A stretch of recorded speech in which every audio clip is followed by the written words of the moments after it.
Linnade kasv ja inimeste liikumisharjumuste muutumine seab pideva surve alla ühistranspordivõrgustiku. Ekspertide sõnul ei ole enam ammu küsimus selles, kuidas jõuda punktist A punkti B, vaid küsimus on terviklikus liikumissüsteemis, mis vastaks inimeste ootustele.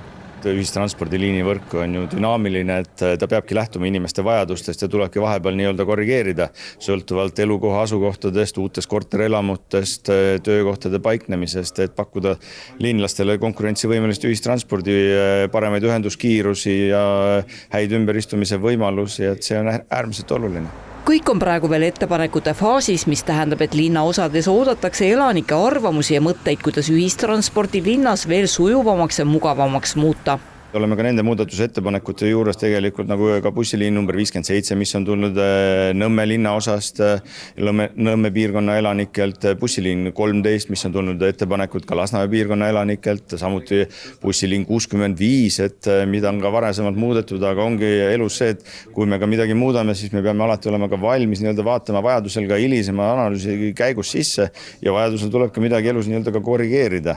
Aga see kõige olulisem on ikkagi see, et need olulised magistraalliini võrgud, et need saavad paika ja loomulikult inimeste jaoks, et see ühendus oleks sirgem, kiirem ja seoks neid olulisi haridusasutusi, tõmbekeskusi. Kui meil näiteks kuskil ühes asumis tõusebki elanike arv umbes kahekordistub, tõuseb 100%, mida me oleme näinud ikkagi uuselamurajoonides, siis tegelikult, et seal inimesed hakkaksid kasutama ühistransporti oma peamise liikumisviisina, siis sinna tuleb seda liinivõrku pikendada, et siin näiteks head näited on eelmisest etapist siis Astangu piirkond, Tiskre piirkond, kust me siis tagasime uued ühendused ja tänaseks andmed kinnitavad, et need on leidnud püsikasutuse ja eriti oluline on siis uutesse elamurajoonidesse viia ühistransport siis, kui inimesed sinna kolivad, sest et siis on võimalik kohe seda, liikumisharjumust hakata kujundama.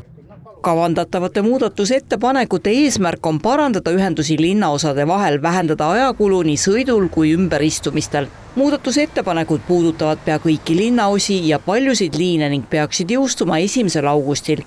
See aga tähendab linnatranspordi aktsiaseltsile tohutut tööd ja ajalist survet. Tallinnas on 1100 bussipeatust umbes.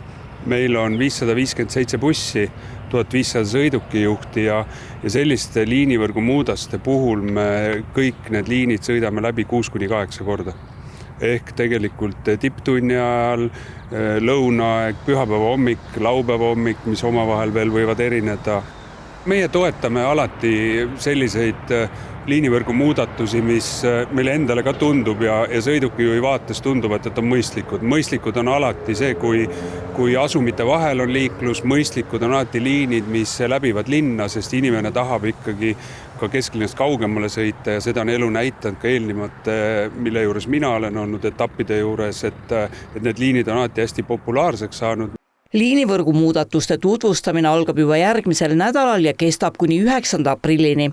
Laekunud tagasiside põhjal korrigeeritakse vajadusel muudatusettepanekuid ning lõplik lahendus, kuidas bussid sõitma hakkavad, selgub mai alguses.